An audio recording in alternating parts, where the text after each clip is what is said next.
and Kevin.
Without some time in the saddle. If all you need is the open road and a full tank of gas, well, you've come to the right place, because this is Throttled, and it's starting now. Here's your host, Kevin McKinney.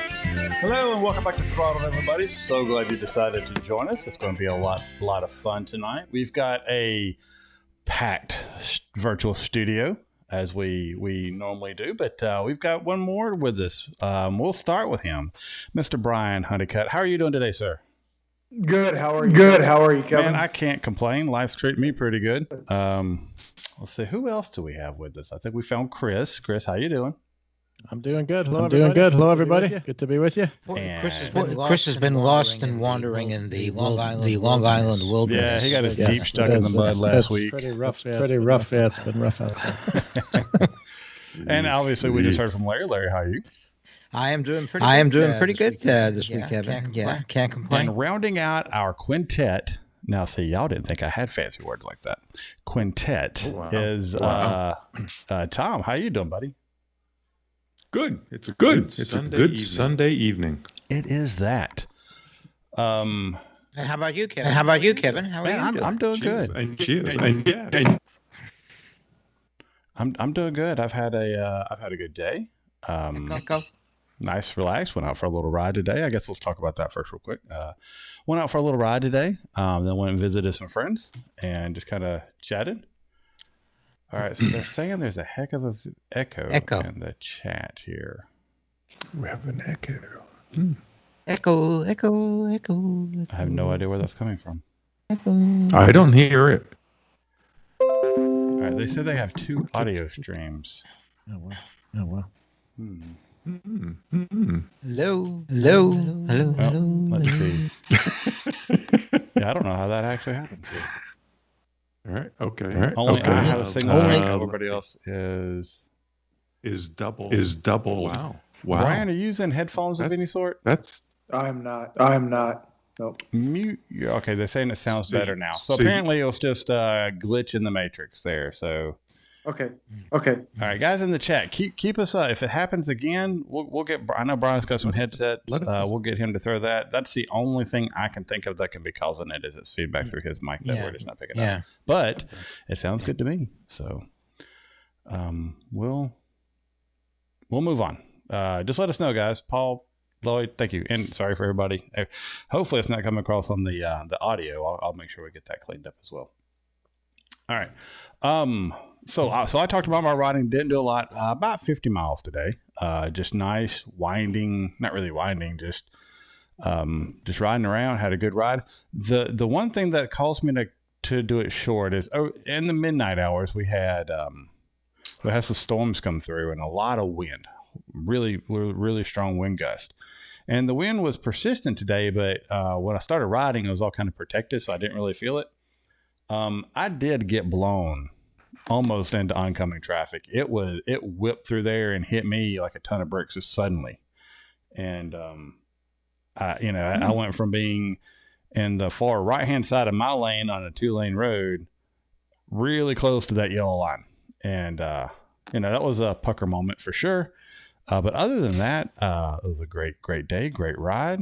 Good to get out and just get some fresh air, really. With it raining like it did last night, the air was nice and clean, and it's about 70 degrees here. I mean, you couldn't really ask for better. So, all right, let's see. Who wants to go next with their riding? I'll do mine. Mine Okay, was Tom. short and sweet. I didn't really get much out during the week. Yesterday, got the Vespa out for a short ride because I had not ridden it in a while. It was still chilly at about 45, but went out for a little over an hour and just to get the cobwebs out of it. That was it for my riding this week, unfortunately. Larry? Yeah. Me? Okay, well, it rained here a lot this week, so I didn't get out to ride until actually today. And I did my normal bicycle ride, non-electric, I might add, in the morning. And then when I got back, I hopped on my motorcycle, and I took off for Nicasio. I rode up to Nicasio and came back. That's about a 45-mile ride. It was getting cloudy today. We're going to get some more rain this week, but as usual, it was a beautiful ride. The temperature was just about perfect, and I was dressed just about perfectly for it. I do wear, when I go on my ride, this Harley sweatshirt, which I really love. And it's my jacket with a lining and my pants. It keeps me at the exact right temperature for the temperatures we have outside, which are in the 50s. Doesn't the sweatshirt slow your Kawasaki down though? The Kawasaki does look at it with a jaundiced eye when I get on it. Well, you just put your Kawasaki jacket over it, I guess. But I reassure it that I'm green in my heart, and so we go. So how about you, Brian? Did you get any riding in this week? No, I've basically been moving, so just running stupid errands around town to go get groceries or something. I had the XR out. That's about it, but nothing major. Okay, and who's left? Chris? What did you do? List. No riding, honestly. It's actually been too cold even for me. It's been like quite a bit in the 20s and 30s, and between that and just not having the time, haven't gotten to it. But on the plus side, I did. I think I had told you guys I had ordered one of those ABBA Skylifts for working on the Z900 RS. So actually, interestingly, I got it a couple days after they shipped it. It's manufactured in England. So my concern was with COVID and the increased lockdowns there, I didn't know if there'd be an issue. But no, sure enough, they shipped it out when they said they would on the 15th. And I think I had it a couple days later.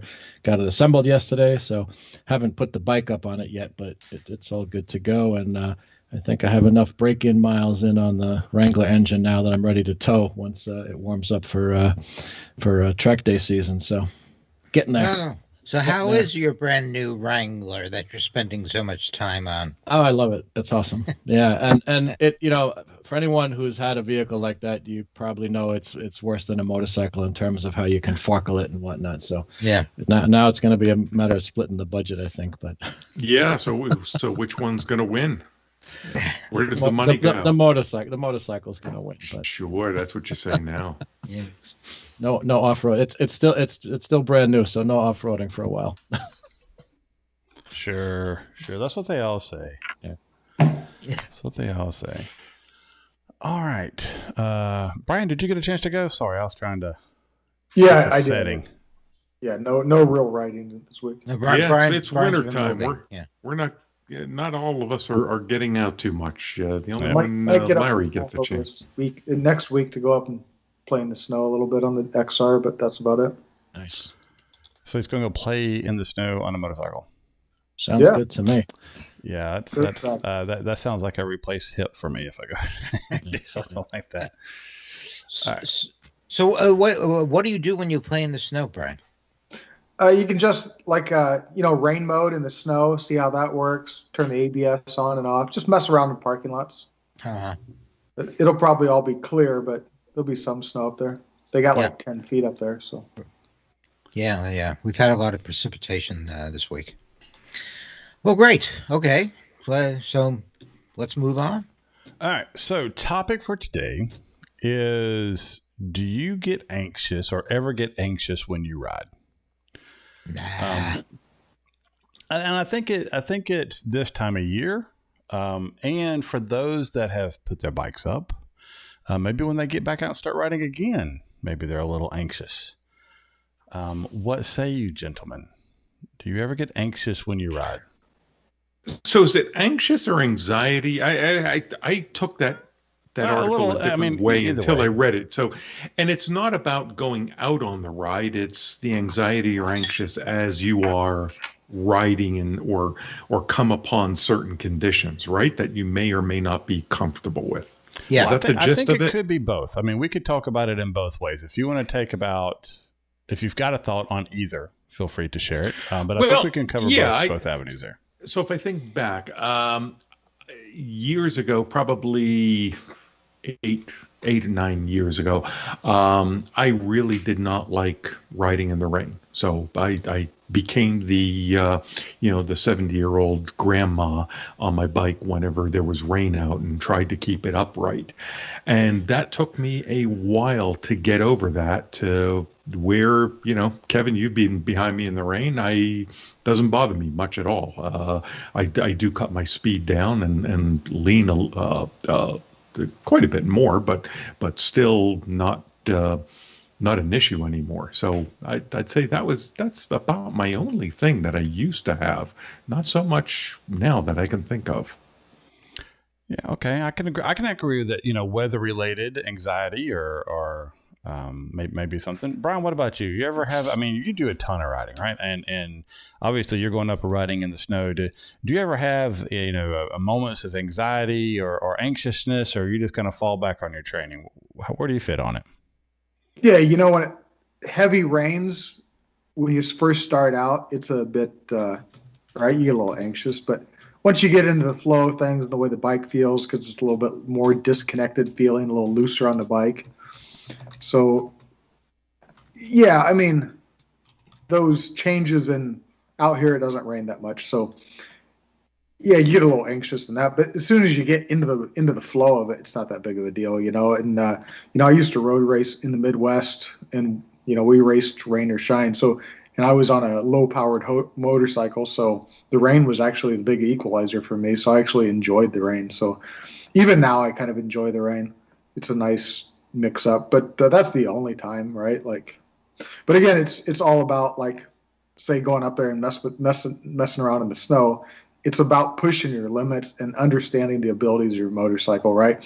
I got really comfortable with the GS in the rain with rain mode.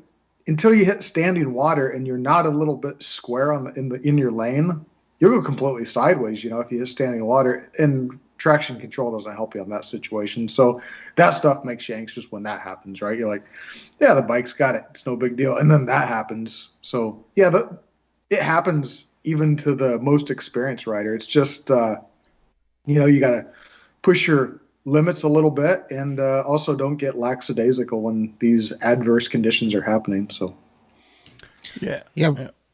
Well, Well, I was going to say, I think that Brian mentioned something that's important in this is that if you do have an anxiety about riding in a particular place or in a particular condition, then sort of gradual exposure, repeated exposure can help you to overcome that. So if you experience the condition gradually and repeatedly, then you can overcome it more easily. Chris, your thoughts? Yeah, I mean, as far as on the street, no, anxious, not in quite some time. I do remember the early days of riding. It's actually interesting to think back about it, where like when I first started riding and I was like beyond just riding around the neighborhood, it was like I didn't want to make left-hand turns where you had to like go across, like oncoming traffic. So Yeah, I figure yeah. out how could you just make a right kind of thing. He's a And UPS initially, driver. yeah, yeah, right. Yeah. Or living in New Yeah, Jersey. actually, maybe I should think of switching careers. And then, so then that was fine. And then there was, some anxiety about getting on, doing higher speed, riding like on a parkway, highway kind of thing. And then eventually I tackled that. So now, other than like those, oh crap moments, and I've talked about a couple, like something that happened last year. Other than that, road riding, no.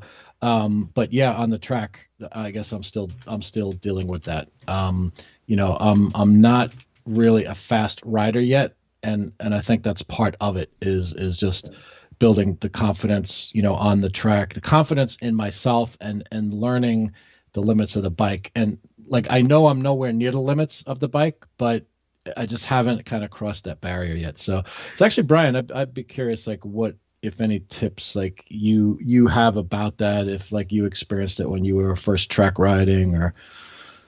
Yes, so exactly what I'm thinking about, like your incident of you going off the exit and running off the shoulder, right? Right, exactly. That was definitely an When I hear anxious people moment on running the off street. of roadways, it's just so sketchy to me. I hear people out on the track blowing corners, and I'm just like, man, I would brake the thing as hard as I can, push it into a corner on the brakes before I would run off a track. There is, Yeah.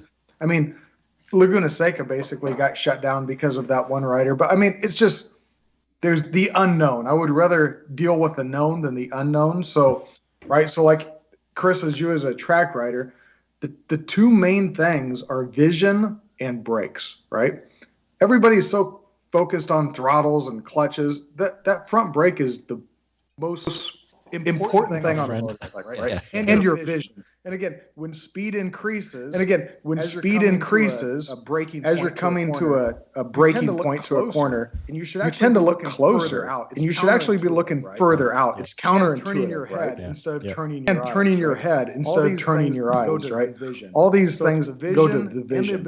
So it's the vision and the ability to use the brakes into the corner, right?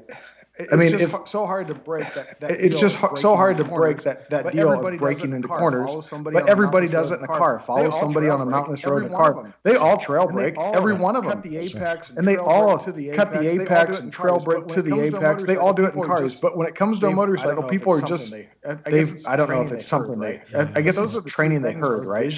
But those are the two things: are vision and trail braking. If you get those things done, Yeah, Blame us in the that is BRC. We pounded into people's heads. Don't touch that brake in a curve. Oh, that's not true. That's not true. I We mean, have a whole everybody- exercise about slowing down in a corner, and using your brakes in a Yeah, but corner. it's So I like mean that's off not the true. brake. So I was talking to somebody today about trail braking, and and they're like, well, I don't really understand it. I was like, it is actively slowing down in a corner using some mode of slowing down. And all right, and so that seems to be, whether you're engine braking or you're using your brakes, you're slowing down purposely and more aggressively going through the corner instead of maintaining speed. Can I add something real quick, Sure. Kevin? So your BMW has a slipper clutch, okay? So there is some engine braking, but it's almost been taken away at this point because of the slipper clutch, right? So engine braking, number one, it's unsafe because you're relying on bias to the rear, right? With using the actual front brakes, you're actually getting contact pressure onto the front tire, increasing your traction. decreasing your suspension length so that your wheelbase, so the bike will actually turn into the corner. The engine braking through a corner is just asinine. It's like using the rear brake through a corner. It makes no sense. But that's just my deal and my experience. But I just see people when they rely on engine braking or stabbing, like the whole deal of pulling the clutch in, dropping 2 gears, and dumping the clutch mid-corner to slow down. I've seen so many people lock the rear, crash the motorcycle, and if you have a slipper clutch, it doesn't even work anyways because the clutch is freewheeling. So it doesn't. So the front brake is there for a reason, is to slow the motorcycle down. You need to use it in a corner, not engine braking or rear braking. I mean, that's just my deal. That's the biggest thing I see. Brian, let me interrupt for a second. We've got some listeners saying that you're echoing a lot. If you've got your headset and everything, I could plug them in. I would appreciate it. Okay, let me go find one. Thanks, man. Thanks. Yep. So Kevin, the other thing I was thinking of, the anxious rider. I think back to, you remember when we did the meetup with the Loud Pipes guys, and we were heading over to the Dragon because that was the big thing. We had a few guys in that group that had never been on Tail of the Dragon. I'm not sure you had neither, but that was my first time. You didn't have anxiety about it. We had some guys with major anxiety about it. When I got on it, I could have almost pushed my bike faster than we rode it. So, if there was an anxiety for me, it went away really big. If you remember earlier in the day, they were like talking it up about it as to just the anxiety about, I've heard so much about this Tail of the Dragon. It's so technical, and I hope I'm going to be able to handle it. And, I don't want to slow anybody down. That wasn't possible on that ride to go any slower. But that was a proven thing as far as I think, the anxiety if you're a rider and you're going to, you're going to something that perhaps you've never experienced before and not sure how you're going to do or handle it. And I don't know. Is that more prevalent off-road than it is on-road? I'm not sure. I think it's what you're. But I witnessed it then. I think it's what it's used to.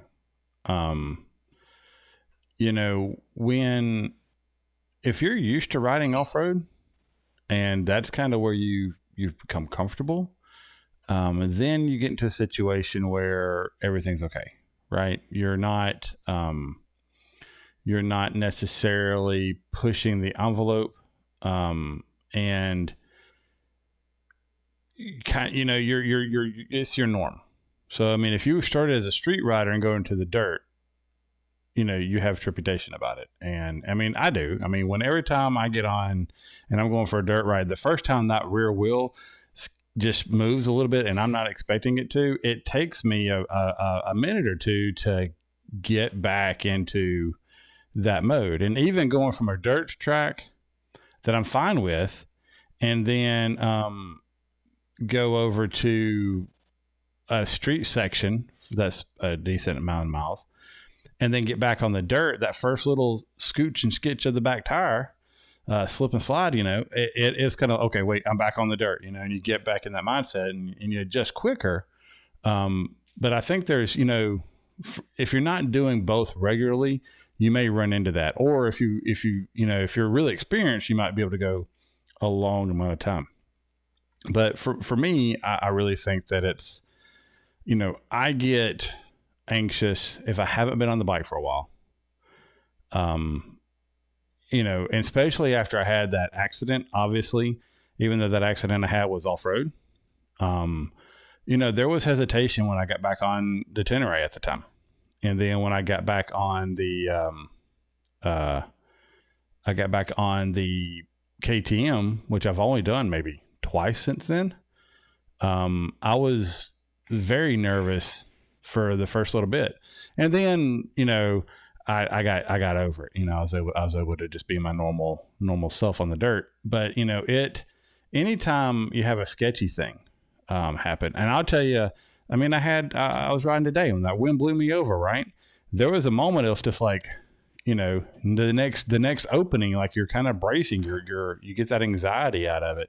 I know some people who have close calls, or I mean, how many times have you ever had like a really, really close call? You pull off the side of the road, you calm yourself down, and I'm just going to go back to the house, and you're nervous about the entire ride back. The next time you ride, you might not be, but you have that. I haven't done that, but I have. I slapped myself in my helmet as to, all right, that was really, I did something stupid, or I just wasn't paying attention. I had a close call, and it's like wake up and pay attention. But I don't think I've ever said, okay, time to shut the ride down. All right, let's do a mic check on Brian real quick. I think he's back. Is it not? Can you hear me? Yeah, we can hear you. It's a little soft, but we'll deal with it for now. We'll fine tune all this before the next show. I won't have to go and do a bunch of stuff before we get going. Cool. Guys, if the echo comes back, still got an echo on Tom. Still good. Yeah, I don't know where it's coming from. I'll have to watch the video and try to chase it down. Apologize for everybody out there in YouTube land. Hopefully it's not. I don't think it's coming across. I'm not hearing it on my side, so the podcast might be okay. Mm-hmm. And they're kind of like, I wish you guys would quit talking about the stupid YouTube stuff. All right, but I think it. Who knows? Who knows what it could be? So it's causing a lot of anxiety. Yes, there's anxiety in the YouTube stream about the echo. The podcast. Yeah. So let's look at Larry. I think you mentioned, and I don't remember his name. We had a listener who had a buddy hit a deer, and they don't ride much anymore, do they? Well, he was talking. Initially, he was talking about he hit the deer, but he wasn't hurt. Thank goodness. And his bike really only had minimal damage. He did not go down. But it really got him to thinking afterwards. And he was talking about selling his bike. And now I think he's looking into or thinking about getting a smaller displacement bike. I think that when you have an incident or a near incident, it really makes you aware of your vulnerability. That increased awareness can lead to feeling debating about whether it's worth it or not. I feel like I'm picking on Brian. Hold on, Brian, you're breathing into your mic. Okay. I thought it was wind.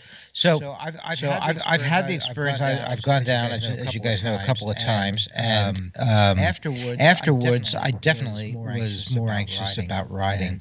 And one time I went down after taking the curve too fast, and so thereafter I was anxious. Every curve I took made me anxious. I was particularly careful going into curves, and that lasted for several months, maybe 6 months, before I started to get more comfortable about it. And I think I know Tom. I think you or Chris, you were saying that if you haven't ridden for a while, then when you ride, you feel a little bit more anxious. And I experienced that as well. If I haven't ridden for a while, until I get on the bike and comfortable again, it makes me feel a bit more anxious. It's funny because when I tell people most of the time, if I mention that I ride a motorcycle, the instant response is for somebody to come up with somebody they know who got killed on a motorcycle. Oh yeah. Similar things happen if you're pregnant. You tell somebody that you're pregnant, and they tell you about someone that got killed on a motorcycle. How often does it happen to you, Larry, that people come up to you and ask you about I am telling you, they come up with some horror story about death and pregnant, delivery or something. Sure. It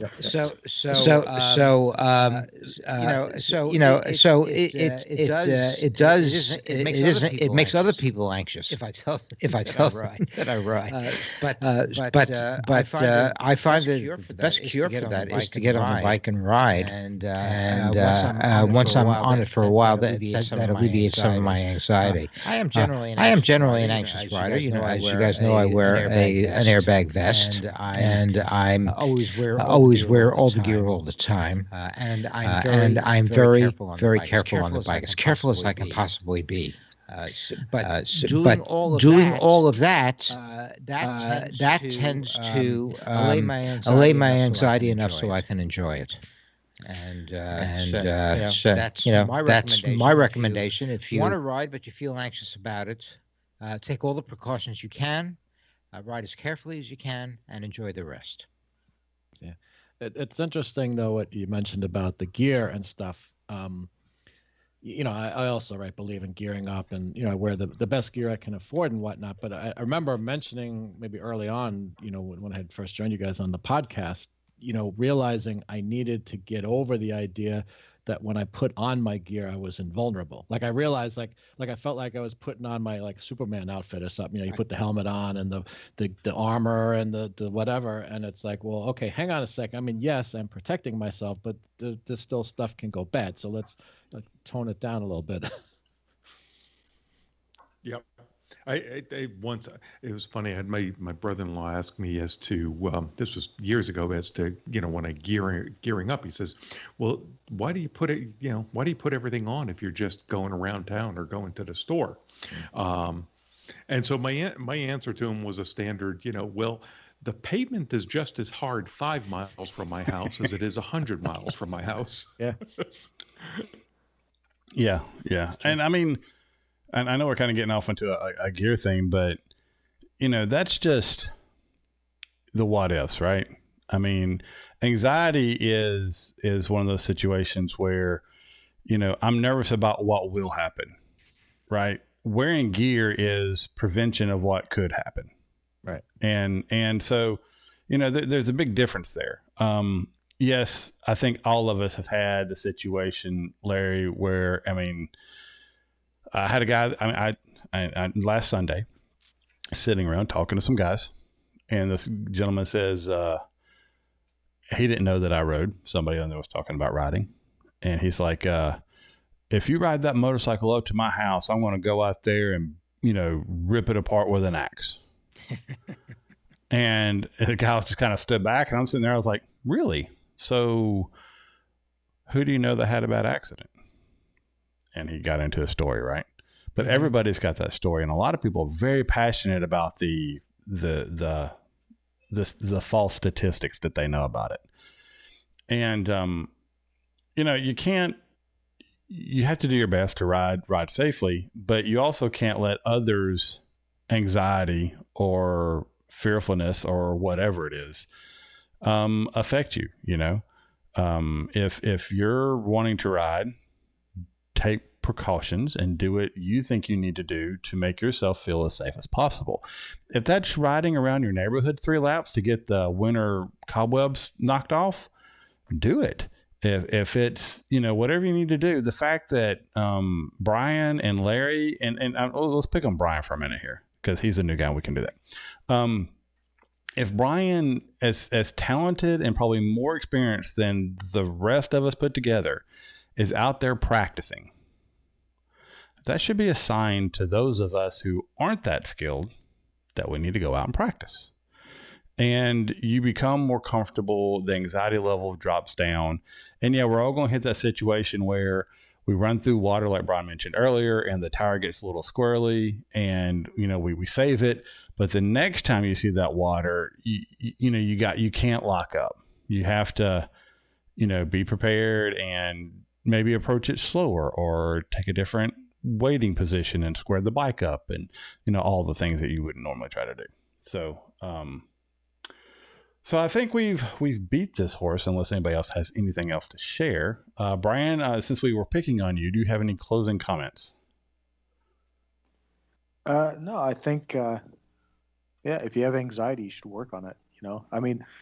And don't misunderstand that this is possibly the most dangerous activity you're going to be involved in, so take precautions, take training, wear the proper equipment, I mean, I think that's the good thing about track riding. If you've crashed a motorcycle at 60, 70 miles per hour and you feel the asphalt ripping through your leathers, it gives you reserve the next time you go out and street ride without equipment. I mean, the asphalt's the same on the track as it is on the street, and more dangerous because you have cars. So yeah, take precautions because it's super dangerous, right? I mean, I live in California. It's amazing that they still allow us to do this, and they allow us to split lanes. It's super dangerous, so we should be very proficient at this. So that's all I would say.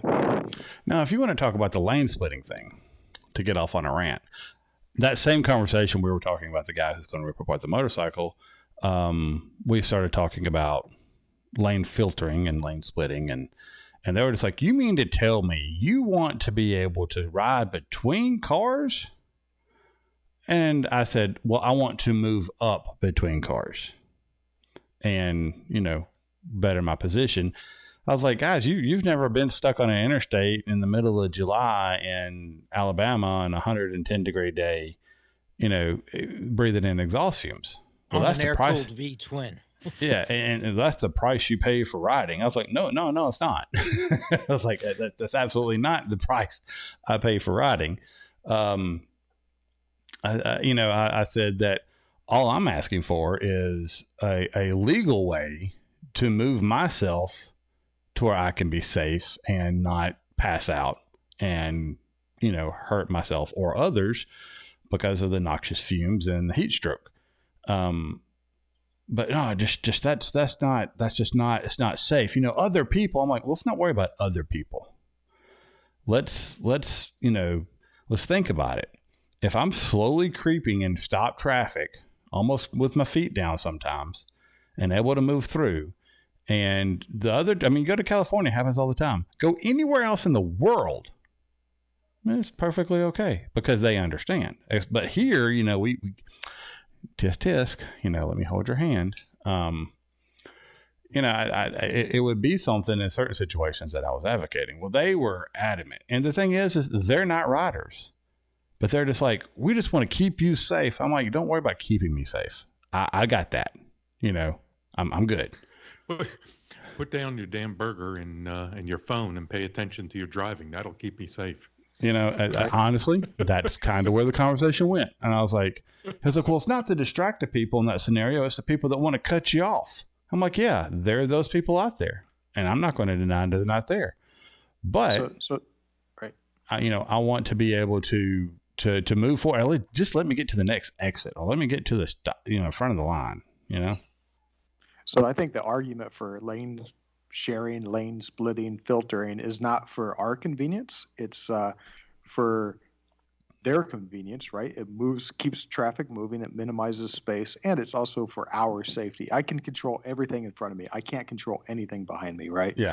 So I think statistically, if you look at the HURT report and the report done from Berkeley University, that's why it's legal in California. And this is, basically a socialist country here, but they allow that because it's safer to actually, instead of, I cringe when I see people stop on the freeway and stop traffic. It's so sketchy looking, right? I mean, your safety is between the two cars, but so I think that's the argument. It's not for our convenience; it's for our safety and the motoring public's convenience, right? To filter through to give you space, right?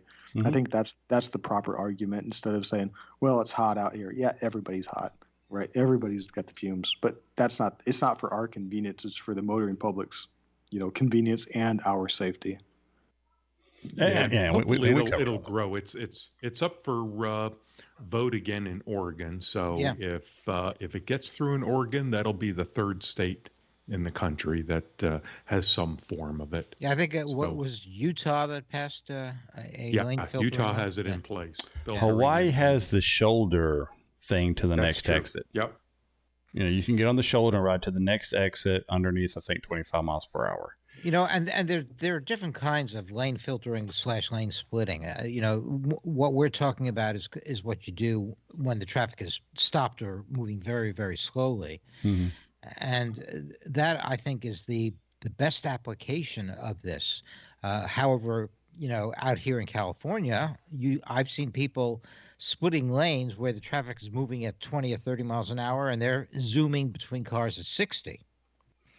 And so they're at least 30 miles per hour over the speed of the traffic, which is not what they're supposed to be doing, but it's pretty common for people to be doing that. Well, I mean, that's the same thing as speeding, though, isn't it? You're breaking the law. You're supposed to what? Only if you're splitting. I think California is what, 15 miles or 10 miles Yeah, above moving I think traffic. it's 10. Yeah. Right. But the point is, my point is that that is pretty common. It's not very, it's not well regulated. People seem to be able to do it with abandon, and that kind of lane splitting seems very dangerous to me. Well, I think as a motorcyclist, you take a lot of this responsibility onto your own, right? And the way gridlock works, it's not a steady speed. Even from lane to lane, there could be as much as 30 miles an hour difference. So that's entirely on you doing it. And what is safe for me may not be safe for the other person, right? So and it's not always right in all circumstances and everywhere. So, Chris, to bring you into this, I always think about one of the most scariest roads on the island is the Cross Bronx Expressway. You got Can it. you imagine lane splitting on the Cross Bronx? No, thank you. Well, the thing your about door it handle is to door handle as it is. Exactly. I mean, the traffic never moves faster than 15 miles an hour, like if you're lucky. So. But you're right. Part of it's really road specific because some lanes are just not wide enough for you to be able to do it safely. And that's that's something I've thought about. Like, I mean, Long Island maybe is different, but definitely in the city, like the higher speed car roadways are most of them are not suitable for lane splitting. For motorcycles, they're just the lanes are not wide enough.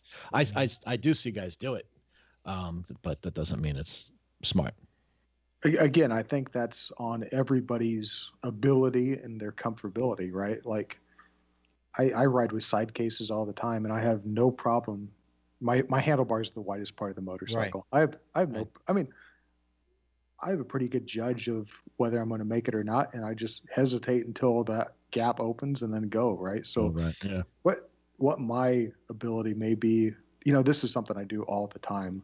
So for me to recommend I would never recommend somebody to do it, right? That's entirely on you. This is super dangerous. I would not advise anybody to ride a motorcycle. It's super dangerous, right? And the benefits, I don't think outweigh the possible impact to your life, right? I mean, people don't get it wrong. People get killed all the time. So I just think it's entirely on you. It's your responsibility, right? This is a dangerous activity. It's like I say, I'm amazed that they still allow us to do this thing. And I'm glad that they do. And that's why I live in California, but it's super dangerous. I mean, and what I do is not right for everybody, right? And there's stuff I see people do I would never do, but maybe it's good for them. But I kind of look at the CHP motor officers and kind of follow their lead. And they do it really nice, smooth, deliberate, and that's kind of how I am, right? So you talk about how they lane split. Yeah. And again, they're doing it, 20 miles an hour over traffic. And again, between lane 1 and lane 2, you may have a 20 mile per hour difference between those two lanes, right? Lane 1 may be going 50 miles an hour. Lane 2 may be doing 30 miles an hour, and you're doing 15 over lane 1 on a motorcycle. So it's it's so hard to judge, and the speeds change so quickly and radically. You really just have to pay attention of what's going on. I mean, so to say stuff should be regulated, I didn't know how you do it, right? Like, let's keep the laws to a minimum and allow people to control their lives, right? That's kind of my thing. Yeah. Well, I don't agree necessarily, but the my own practice is, I really don't feel a need to lane split if the traffic is moving. If the traffic is moving at 20 or 30 miles an hour, I don't need to lane split. I'm moving. It's only really if the traffic is crawling and or stopped that I think, personally, that I want a lane split. So as long as the traffic is moving, then I don't have a problem, even if it's moving relatively slowly. So my thing would be this. Okay, you're driving down the freeway. You're doing 70 miles an hour. You're practicing the Smith system, so you're looking 15 seconds down the road. You can see stop traffic 15 seconds down the road. At that point, what are you going to do? Are you going to stop? Are you going to slow down? Or are you going to or are you going to slide between the two cars in front of you and use them as a barrier for you in the back? Well, if I see the traffic slowing down or that's one thing. Then I slow down. If it drops to, I don't know, below 15 or 10 miles an hour, then I may start to lane split. But if the traffic is moving, is going from 70 to 30, for instance, I don't feel the need to lane split. I'm still moving. And as you point out, lane splitting is dangerous. So why take the risk if the traffic is still moving? Well, the problem is because you can't control the variable behind you, right? I do this for a living, right? So I drive a truck for my job, and then I also commute a lot on a motorcycle. So I look 15 to 20 seconds down the road, and I can see these traffic patterns developing. Everybody else is looking at the car in front of them. That's what they're looking at. And if you're in front of the car if there's a car behind you, they're looking at you, right? Now you're looking down the road 15 seconds, you can see an issue developing. Are you going to slow down and have that car behind you impact you? Because that's what's going to happen, because you're going to have to stop. If you keep your follow distance the same from the car in front of you, you're going to have to start stopping aggressively. In traffic collisions nowadays, in the gridlock traffic, it's not one or two vehicles, it's 5 or 6, because they're not looking far enough down the road. They don't have enough space, right? And if you're caught in between that, you're smashed between two cars. I don't think that's very safe. I would rather between the two vehicles, between the lanes when this happens, because this happens all the time, right? Yeah, right. Well, I think what you're pointing out, and it's sort of a judgment call on what you feel comfortable with. So if the traffic is slowing down but not stopped, and I have a car or two behind me that have slowed down, which I always do check my rear view to see if the cars behind me are also slowing down, then I feel okay about staying in the lane and just moving along with the slowed down traffic. If the traffic is stopped, then I will start splitting lanes to keep moving. But if you're, as you point out, there is a risk involved in getting rear-ended, and if you feel comfortable riding, 20, 30, 40 miles an hour faster than the cars that are slowed down or stopped, that's your call. But that seems to me that seems more dangerous than the way I do it. But again, you don't have to drive any faster. The cars in front of you that have already started to slow down, just get beyond them. They're your barrier, right? Yeah. Just get beyond them. There's a gap up in front of them, right?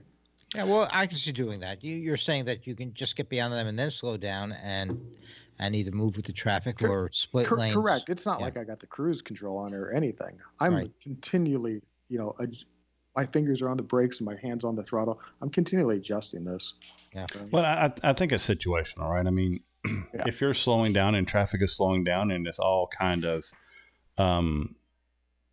happening at the same time, and you can see in the rear view mirror or in your mirrors that the car behind you, everybody's slowing down together, that's one thing.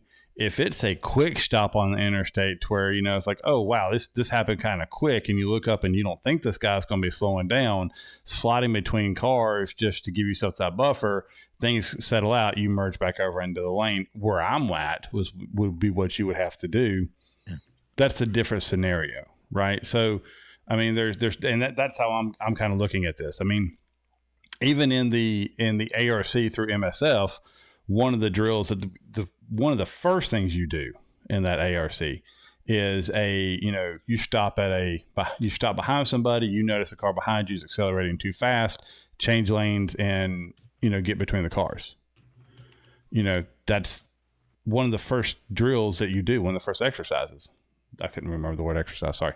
One of the first things you do. So, I think it's more, situational about how you approach it. I think you both make good points. And does anybody else have anything to add to that? We have a hard time really saying anything because you're the only two that have practical experience. Yeah, This, well, this I is true. understand that. Yeah, I have to say that that when traffic is stopped, lane splitting is a blessing. Yeah. And I mean, and, we're you just know, glad that Chris doesn't fall in a pothole and fall off the end of the earth. So, Yeah, me No, too. I would love to just be able to filter up to lights Exactly, and yeah. be able to get ahead of traffic. Yeah. That alone would cut down on not only commuting but travel time. yeah, especially that person who just pulled in front of you to get to that light and stop to be able to, excuse me, let me get back to where I was going to go so you don't slow me down. yeah. Well, my feeling is if it's not important to them, they can have it. Yeah. Well, normally I'm the Well, same. yeah, it's not worth wrestling over. Yeah. All right. So, what do we want to talk about next, guys? We got about 20 minutes left. Larry, how long do you need for the paddock? Not too long. Not Probably too long. less than 10 minutes. or Less so, than 10 minutes. So yeah. let's find a Yeah. 10-minute topic here, or 10-minute discussion. Was it on the show or before the show where we talked about the coast to coast? That was on the show. That was on, that's what I thought. That's what I thought. Oh, that was show? before the show. Yeah, that was It before. was before the show? Okay. See, Oh, y'all just don't do this to me. All right. So I could have sworn it was on the show. let's talk about that. We got coast to coast in what is it? 50 hours. The 50 is it the CC Quest? Is that what it's called? Brian will have to be our expert here. Yeah, it's the 50cc. All right, 50cc. So Brian, can you break down what this is? And I know there's several routes, but what is this? So yeah, it's coast to coast in less than 50 hours. So the easy one is San Diego to Jacksonville. It's the shortest, and then the other one is the northern route, which is the 50cc Gold. It's 2,900 miles from San Francisco to New York City. So it's all I-80. So those are the two routes. Why don't they call it the I-80 the Gold? easy one? Well, yeah, let's talk about that from a relative standpoint. Oh wait, and this The has to easy be on a one. 50cc motorcycle. Is that it? No, it's 50 hours coast to coast. Oh, okay, gotcha. All right, what were you saying, Tom? Well, so he says that's the easy one because it's only about 2,100 miles. Okay, so quick calculation. I did that. If it's 2,100 miles, over that 50 hours, you have to average 42 miles an hour. That's your minimum. That's your average. That's with all of your stops.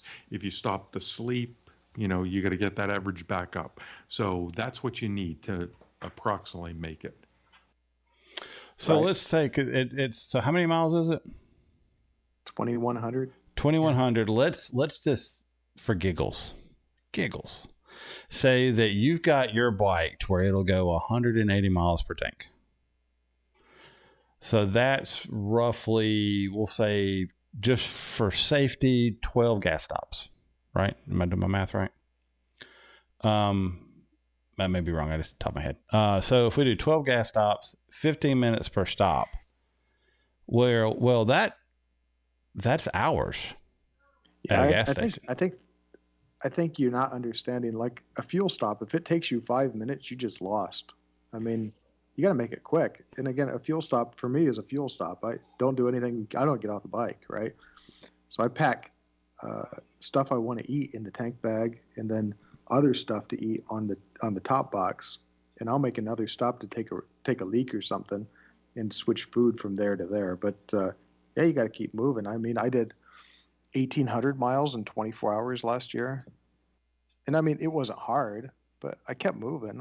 I wasn't wasting any time. I didn't go in and have lunch or take any sleep or anything. That's completely out the window, right? I think on the that 2,150 hours, you can actually take a rest break of like a few hours. Yeah, you'd have to sleep, right? You wouldn't have to. Yeah. You wouldn't for 50 hours on a bike? Well, I mean, nurses do 50-hour shifts all the time, right? So I researched this, doing the 50cc from San Francisco to New York. I could do it in about 40 hours, right? So I've looked into sleep deprivation for 40 hours, and it's totally doable. So, Chris, he'll be there to see you in just a few days. Yeah, that's that's See you in 40 hours, Chris. There you go. yeah. So I mean, Brian, are you considering doing a 50cc? Yeah, I'm going to do it. I'm going to do the 50cc gold one of these days. Nice. So, Awesome.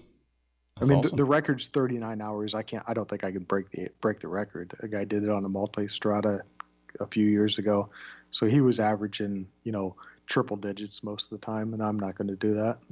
I'll run, Nevada. You can run 90 all day long, but the problem with that is you really sacrifice fuel mileage. I would probably do it on the XR. The XR loves to run at like 100 miles an hour. That's where that bike really likes to run. The GS likes to run at like 80. That's where its sweet spot is. So Yes, it I would does. probably run around 90. 90. Okay. All right. Well, you can do that out west, but once you get to the East Coast, Once you- obviously. Yeah. Once you pass the Mississippi, things change. Right. Why is that? Speed limits drop. You will hit 70 at your best, Sure. 60 and 55 in many cities. Yeah, I mean, I've ran across the Indiana Toll Road and Ohio Toll Road. They run like 80 miles an hour.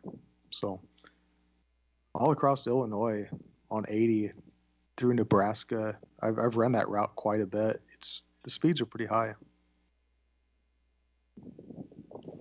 May have gotten up. I have a hard time just wrapping my head around the why. As you can. And the answer to that is why not? Yeah. So my longest ever was 900 miles, and that was not planned. And it was I think I had talked about this on the show. I was coming back from Buffalo, and it was because I wanted to get home. I was like, I just want to get home, so I'm just going to keep riding. I was planning on stopping overnight, and I was like, all right, I got 5 or 6 hours to go. I'm just going to finish this. But I had a destination. I had a purpose. I can't get my head around just going out and riding 1,000 miles or something like that unless I had a purpose or I had to be there. That's my, I guess I just had that mental block. Yeah, I mean, different strokes for different folks. I like motorcycles. I like motorcycle riding, all of it, right? Off road, hare scrambles, long distance, track riding, road racing, whatever. I like it all, right? So that's kind of my deal. If I'm gonna do something, I'll do it on a motorcycle. So I think long distance sprinters are stupid. I think getting on a bicycle and running a century is foolish. But that's not my thing. My thing's motorcycles, right? So I wouldn't expect somebody like my cousin. He's a big Harley guy. Well, that's easy. Yeah, I know it's easy. Just jump on a motorcycle and ride 1,800 miles in 24 hours. It's pretty easy. But it's a challenge, right? I mean, it's a challenge. If it wasn't challenging, everybody would do it, right? I mean, Well, yeah. I don't know about that. Even when I did the 900, it was like, okay, I did it, and I did it in like just over 14 hours. So it was like, okay, so 1,000 is no big deal. But it was like, do I want to go out and do 1,000? Well, no, not unless I have to be someplace that is more than 1,000 miles away. That would be my only purpose. Well, but Tom, you go out for 150, 200-mile rides just for recreation, for fun. Absolutely. Right? You don't necessarily have a destination. Yeah. This is true. My standard ride up into the mountains is usually about 200, sometimes 250 there and back and home. But no, the purpose is to get into the mountains and to ride the mountain twisties. Because I like to have the bike leaned over and I like to ride those roads. Riding straight, I don't know. Some people may enjoy being in the saddle. Just being just being in the saddle. Yeah, and Brian, I'm with you as far as I've driven a lot of miles. My first 10 years of my career, I was a factory rep, so I've logged 1,000,000 miles in a car.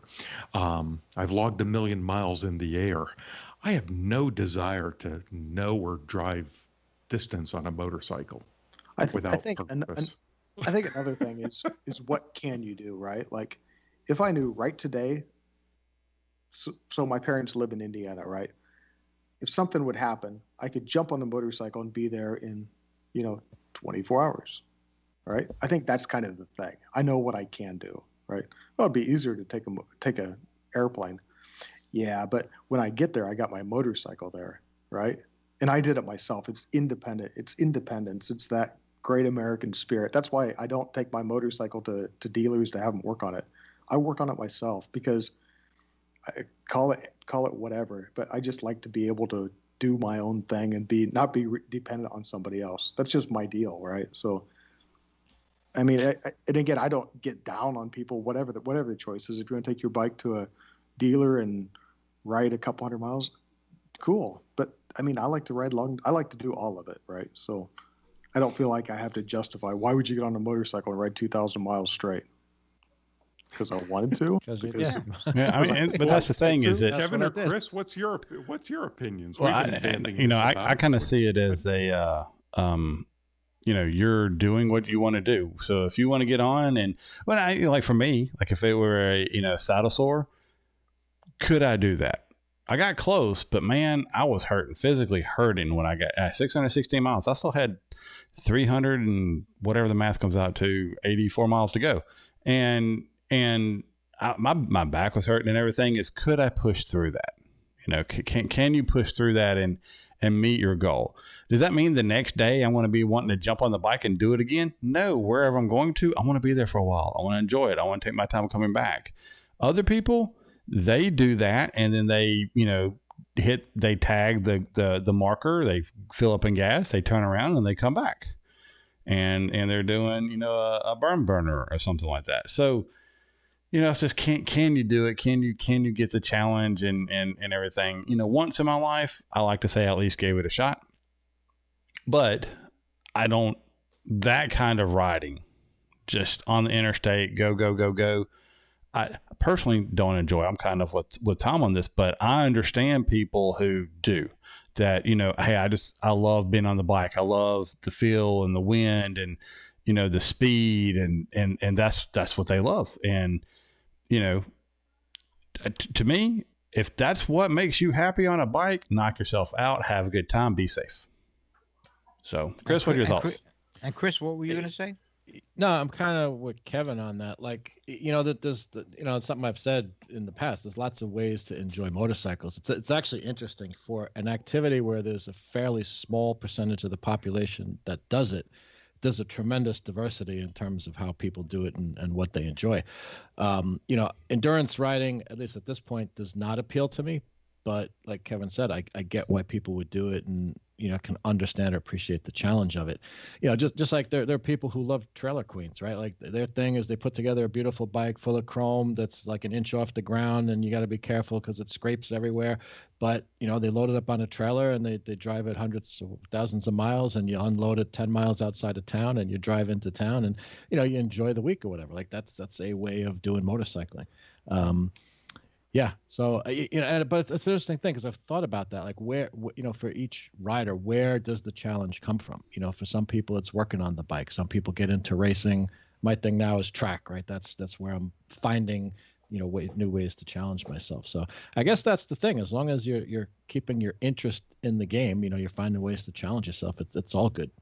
Like Brian said, hey, if the trailer queen thing is your thing, I've got nothing bad to say about it. If that's how you enjoy motorcycles, you're on two wheels. That's cool with me. Even if you're on three wheels, that's cool with me. So. Well, let's and this is what I love, right? We all come from different aspects. We all have different backgrounds. We all have different ideas of what the perfect down a motorcycle is. But at the end of the day, we're all riders, and we all get together and we love our hobby, we love our passion, and we love our lifestyle. Let's pass it over to Larry for a little bit of time in the paddock, and then we will call it a day. Okay. Well, thank you all. And we are now talking about racing from the paddock. The first thing that I wanted to talk about is the baggers racing. So, as some or many of you know, last year they had a successful run of King of the Baggers race, which is a new race series. And this year or next year, they're going to have 5 of these bagger races, which looks like it's going to be a competition, surprise, surprise, between Harley and Indian. Now, the interesting thing is that there is going to be, in addition to that, they're trying to form a bagger racing league, and that would consist of a nationwide race series consisting of 4 race classes: the Hooligan GP, the Big Twin GP, Stunt GP, whatever that is, and Bagger GP. So, Hooligan would involve Sportster, Scouts, and Buell type bikes. The Big Twins would be the Indians, Dynas, Softails, and that kind of bike. And then lastly, the main event would be the Baggers, where we'd see many of the same kind of bikes or same kinds of bikes that you see in the King of the Baggers racing. So they're saying that attending these events is probably going to feel as much like a motorcycle rally as it may be a typical sanctioned race.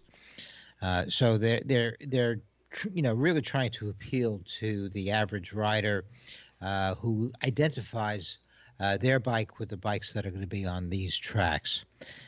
Yeah, I think it's a great idea. If you can get people that are riding on the street and commuting, using the bikes for commuting or just for pleasure riding, and they can identify with guys that are racing the same kinds of bikes on the track, I think that's a real advantage, and that really does draw people in. So I think it's the King of the Baggers racing is great, and I think if this league gets going, it will be also very attractive to people who who ride normally. So I have a comment before you move on to the next thing. Yes, sir. I would love for them to make the bag widths realistic.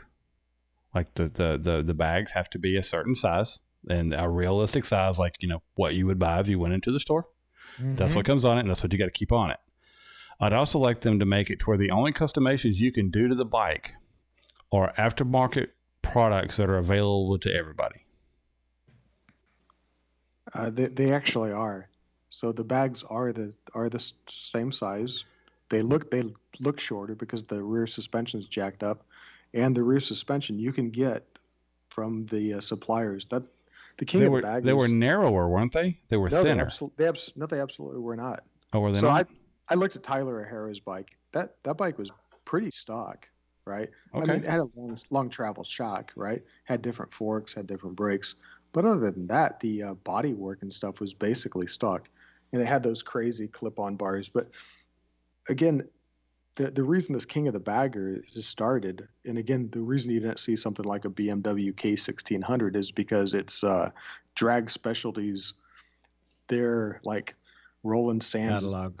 PM, like it's basically an invitational to the people that work for drag specialties that build bikes, right? So all those products that they're developing for these race bikes are available through drag specialties. So they are available, right? You can make your bike just like that. I mean, some of them are kind of wild with the big turbocharger and 131-inch cubic inch motor, but all that stuff's available as well. So it is. I think, didn't they say though, Brian? I forget whose bike it was. One of the bikes that race at Laguna Seca. Didn't they have like a couple $100,000 put into that thing? Yeah, the one was that the turbo one? The one Travis Weinman was riding. Oh, okay. Travis had a turbocharger and had all types of crazy stuff. Yeah, it's 130 titanium parts and whatever. Yeah. But yeah, and Larry, I liked your comment about, this was to appeal to the average rider on the street. Mm-hmm. So I think I explained, I made comment a couple of shows ago about, what I wanted to see as far as how they should dress. What I forgot about, which would really make it more applicable to the common guy, is that when they do the race, every third lap, they have to pit and chug a beer and then head back out. That's a bagger race. So what I hope the opposite happens, right? Bagger guys actually embrace full face helmets and actually embrace leathers, getting the rear of the bike up instead of getting the bike lower, making the bike easier to ride instead of harder to ride, right? Like go the other way, make these bikes handle better than actually take a ill handling back bike, a factory bike, and make it handle worse. Why don't we go the other way? And I see this as a step in that direction. So, Good point. Good point. Yeah, one of our listeners asked if there's any indication of where this new league will be racing, and I don't think the article mentioned a potential schedule for where they're going to be racing. So they started racing Chuck Walla already. Oh, have they? Yeah. So they were racing down there 2 weeks ago. So I know a guy that built one of these bikes. So Larry, the thing that you're talking about are the races that Moto America is holding part of that series, or is this something? No, it's separate. This is a separate series. Yeah. It's sort of taking off from that, but it's offering more classes of bikes, and it's kind of more open to the public to enter their bikes and race, get into these races. So anyway, I think it's a very good idea, and I hope that they're able to implement it, and that in addition to the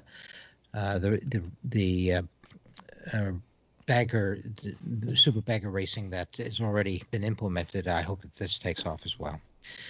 Now, the other thing that I wanted to just mention is, in terms of MotoGP news, the story that has been making the rounds this week or last week was that Andrea Dovizioso, is probably going to accept a call from Repsol Honda to race their bikes if Marc Marquez is unable to start the season. And that looks like it's pretty likely. Marquez has had several operations on his arm, where he had a fracture last year, had subsequent complications and infections and so on. And he had recently had I think a third operation.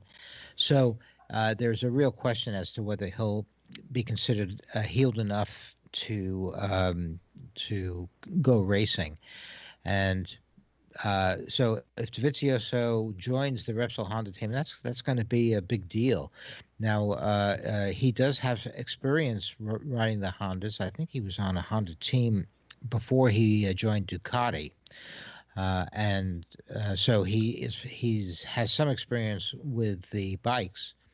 And of course, Dovizioso is a very talented rider and MotoGP champion. And this would be, I think, a very interesting addition to the Honda team. So not as good as Marc Marquez, but he's pretty close. When the two of them have raced, head to head, it's always been an exciting race, and the outcome has never been assured for either of them. So that's the news from MotoGP for the last week or so. So back to you, Kevin. Well, thank you for that, and sorry for the interruption there. I was just making a comment in the chat. I'm gonna have to get a full-time bagger rider to join the show just to kind of keep Tom's bagger bashing in check. So one day it's going to be, it's just so easy. Spacesuit versus leather pirate. Mark, round one, ding ding, and just let you guys have at it. Zapper Master says, "Bagger Brothers unite." Yep. All right. So let's acknowledge our patrons for a minute. So we want to thank all of the patrons that support the show. We really appreciate everything you do for the show and just keeping us going, keeping us on the air. We really appreciate it. We would not be here if not for you. If you enjoy this silly little show that we do and can tolerate Tom's bashing of an entire segment of the motorcycle population, feel free to go to the website, throttledpodcast.com. You can scroll down, click on the Patreon logo. You can also go to patreon.com/throttled and get signed up. We'd love to have you support the show and really appreciate everything that you guys do for us. All right. So, signing off. Well, let's see here. We do occasionally post on Twitter at Throttle Show, Instagram Throttle Show, and Facebook Throttle Podcast. I'm actually already trying to look at what trips we can take and what we can do to add to our Instagram and Twitter things to get some posts out there for you guys. Everybody seemed to comment like the ones that we did last year.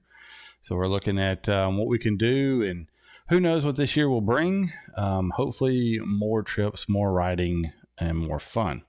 We do broadcast live on Sunday, 7:30 Central. We are currently doing that on YouTube. We put a link in Facebook, during the 7 o'clock hour Central, and it'll have the link to the show that we're doing that week.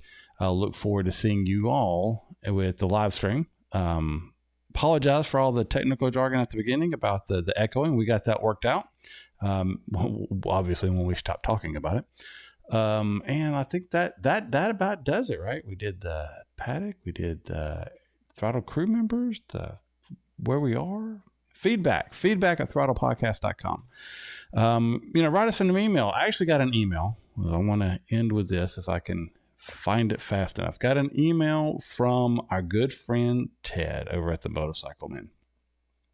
He was writing in because we were talking about Ted.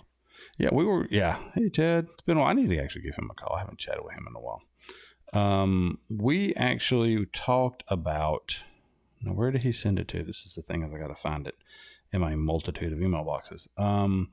We actually talked about on episode 257 Farkles on a bike and what we put on and stuff like that. And so he was like, as a cruiser guy, all of the above: tall windshield, cup holder, GPS and mount, camera mounts, engine guard, highway pegs, LED lights, heated grips, heated glove connector, handlebar mounts, 12-volt plug. He says he does own and use the original seat, and he did have it repulsed 3 years ago. It's super comfy. And he said, I do have over 24 hours of custom chrome etching on my bike, and he's not done yet. He hopes we are doing well. And Ted, thank you so much, my friend. We are doing well. We hope you and your brothers are doing well as well. Ted has also started, so you check him out, Motorcycle Man. Not necessarily the show you want to listen to with your young kids in the car, but funny show, good times. Love listening to the brothers. But what I will say, he's also started doing some YouTube videos as well. Yeah. So you may want to head over to the YouTube channel. He's got his Ted Shed, and then sometimes he's just got his comments when he's out and about. And, if you love Harleys, he's going to definitely take you to a Harley dealership or two every once in a while. But I'm just picking. He's a good guy. Love Ted. He's a great friend of our show, and hopefully he considers us a friend of his. All right. Yeah, and Andy's doubling down on Harleys. No more talk of any other bikes but Harleys, he says. Oh, really? Yep. Well, he entertained a GS once a little while ago, but then that dropped completely. Have to see whether what he does when the Pan Am comes out. And here's my problem. I am so behind on everybody's show that it's because I don't commute, and I'm here. I have if I turn on somebody's podcast and I start doing something else, I realize I haven't paid attention to any of it. And I have no idea what they said. So I go back and try to start it over again. So I've got like everybody's podcast for like months, almost a year, that I haven't listened to. And I've only listened to like select ones that I've had to make myself to sit down when I don't have a moment. But when I do have a moment, those are few and far between when I can do that. So, and I don't like listening to him on the motorcycle either. So he and his brothers are funny, but as you said, it is not a kid-friendly show. I sent them an email once that was just as profane-laced as I could possibly make it. And I think he read it on the show once. But I'm sure he did. Pretty good. I'm sure he did. So, all right, well, let's start wrapping this thing up so we can get out of here. So we got a lot of people to sign off with. Who would like to sign off tonight first? Chris, thanks for volunteering, man. Not a problem. My pleasure. All right. So it was awesome hanging out with you guys. Thanks for everyone participating in the live stream feed. The chat was been really good tonight. Looking forward to the next one. Everybody, I don't know, but we're supposed to get a ton of snow tonight, so I may be shoveling tomorrow before I start working. But everybody, ride safe if you get a chance to get out and ride, and if you can't go out and ride, watch motorcycle racing or something. enjoy motorcycles. Tom? Yeah, Chris, stay safe in the Northeast. It looks like a major storm coming through for you guys. For me, hey, it was fun conversation tonight. Really enjoyed it. Brian, thanks for joining in. Added some good knowledge to the conversation. So everybody have a good week. And if possible, if you're not in the Northeast, try and get out and ride. Brian? Oh, yeah. Thanks for having me on here. And listeners, if I don't contribute to anything, let me know and I'll not come on anymore. Thanks for having me, guys. Hey, that's a very... I've never heard it posted like that before. If you guys don't want me here, I'm out. You heard it first, ladies and gentlemen. This was Brian's last podcast. Well, Brian, did you have a good time? Yeah, I always have a good time talking motorcycles, whether anybody's listening or nobody's listening. That's kind of my deal. So, Awesome. All right, Larry. Well, hey guys, it's been fun as always, and we had a great and active chat, which always adds to the fun. So, what I would say in relation to our show tonight is, if you feel anxious when riding or about riding, take that into account. Make sure you know why you're feeling anxious and what you need to do about it, but don't let that stop you from riding if you can. It's still worth doing, and it's still a blast if you do it in the right way.